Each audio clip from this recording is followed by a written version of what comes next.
C'est bien exact. Restez connectés.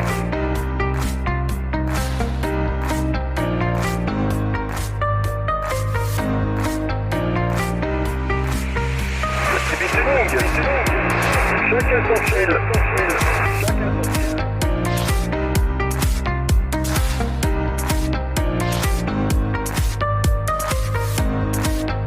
Collectif utile. Sur la route. Chez soi. Pour une association.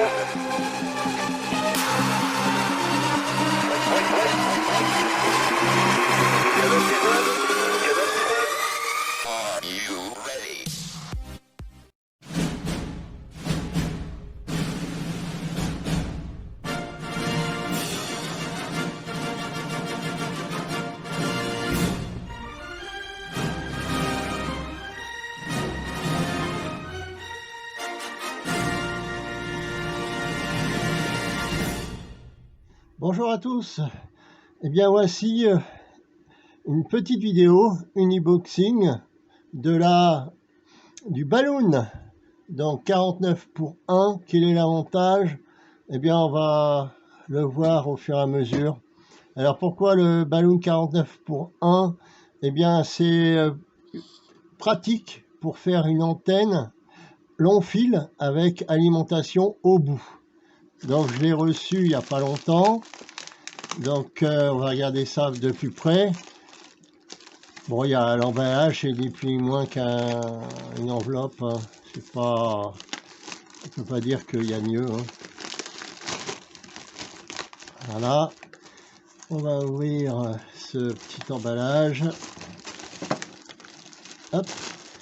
Alors ça fait longtemps que je voulais faire cette façon de tester cette antenne, puisque j'ai une demi-onde avec alimentation au bout, et il faut savoir que une antenne avec alimentation au bout, c'est beaucoup plus pratique. Donc je me suis trompé, simplement une alimentation au milieu, doublée demi-onde.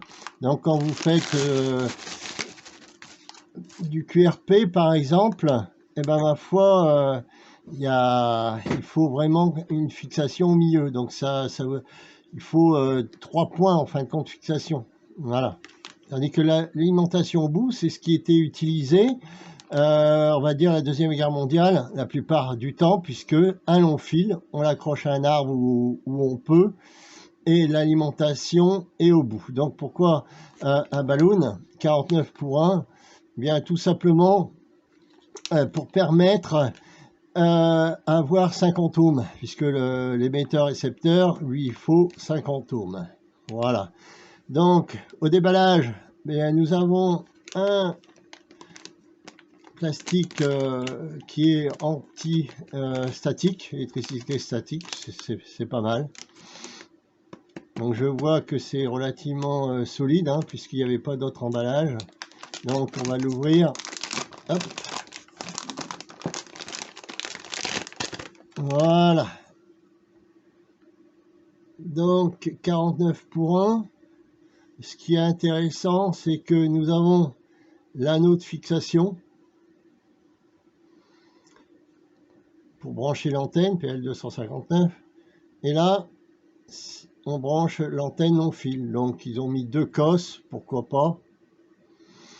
On voit qu'il y a une entrée, tout simplement. Donc, c'est alimentation au bout, 49 pour 1. Alors, l'avantage de cette petite antenne, c'est qu'on peut faire différentes bandes. Voilà. Donc, 7 MHz, 14 MHz, 21 MHz et la bande 28, bien sûr, qui comprend 27. On n'est pas très loin. L'avantage aussi, eh bien, plastique dur, d'après ce que je vois, relativement solide. Donc pourquoi je ne l'ai pas fait moi-même? Tout simplement, quand je fais le calcul de toutes les pièces, un boîtier comme ça, il faut compter 8 € à peu près. Il faut qu'il soit quand même de qualité et solide. Une PL, 2,50 €. Je vais l'ouvrir après si on peut. Il y a le toroïde. Si on veut quelque chose de qualité, il faut compter 10-15 € à peu près. Vous avez le fil qu'il faut acheter aussi en bobine, 1 mm² à peu près, une dizaine d'euros. Donc vous voyez, on peut le faire soi-même, c'est sûr. J'ai pas calculé ça, hein. Moi, il m'a coûté 23 euros, transport inclus. Si je fais le calcul, j'en ai pour 35 euros. Bon, c'est vrai que j'aurai le fil pour la prochaine fois, mais c'est tout. Donc, des fois, ça vaut pas le coup de le fabriquer, sauf si on a des pièces. Si vous avez des toroïdes de qualité, effectivement, on peut s'amuser à le faire. Donc voilà, la bête que j'ai commandée sur un marchand en Chine. Donc, on va voir ça de plus près. Je vais voir si on peut voir l'intérieur. Voilà, donc après avoir dévissé les 4 vis, on va ouvrir un petit peu le boîtier, hein. Voilà. Et là, belle surprise. C'est monté sur circuit imprimé, PCB. Donc, il faut que le constructeur prévoit 20 mètres de long fil, ce qui permet de travailler sur les bandes 7, 14, 21 et 28 mégas. Donc c'est bien fait. Les soudures me paraissent correctes, bien soudées, bien brillantes. Alors pourquoi il faut l'ouvrir? C'est parce qu'il y a des OM qui l'ont ouvert parce qu'il y avait des soudures qui étaient mal faites. Ça peut arriver. Mais vu que c'est des grandes séries, ça ne coûte rien d'ouvrir.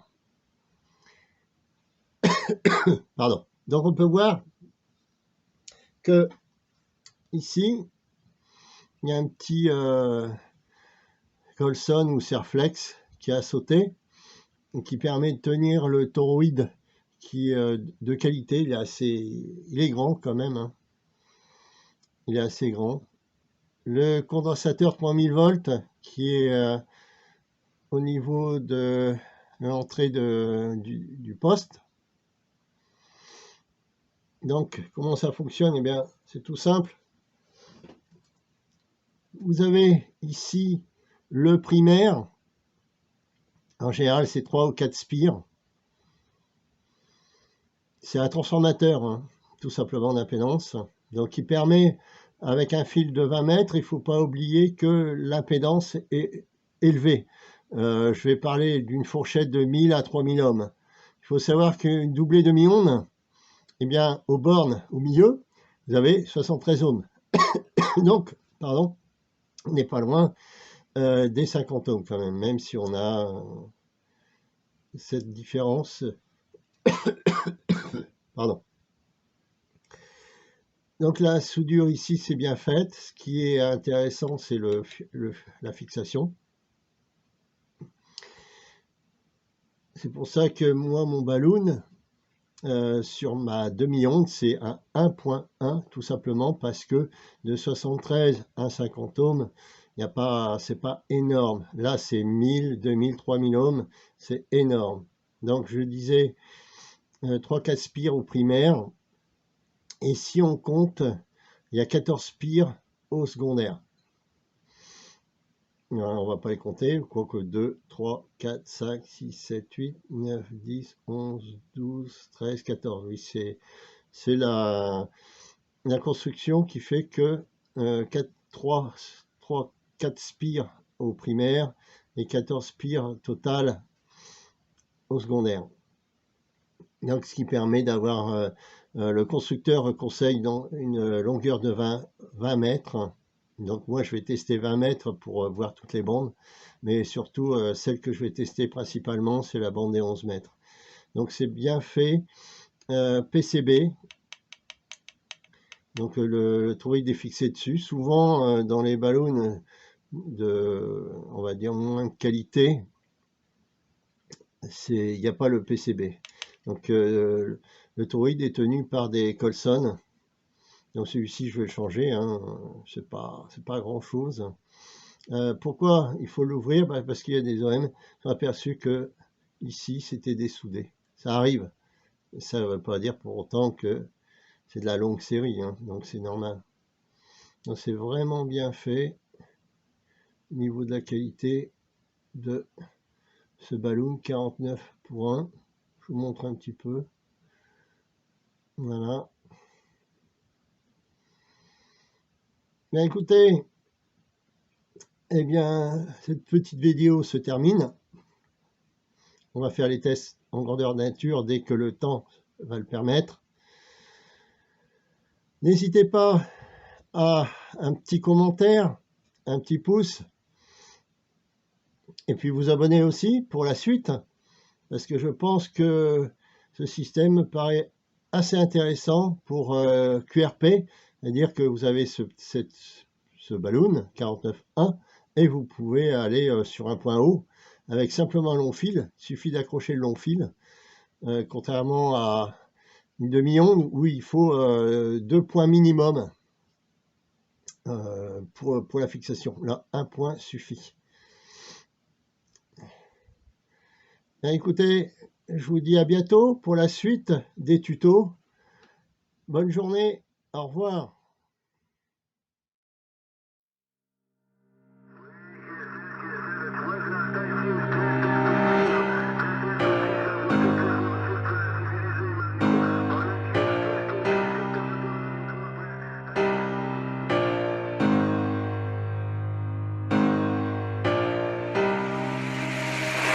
D'aujourd'hui, c'est bien exact. Restez connectés.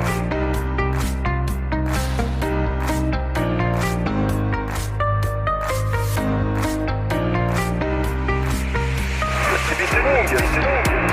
Chacun son fil. Chacun son fil.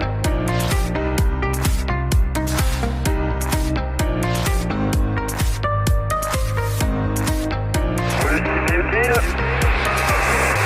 Sur la route. Chez soi. Pour une association.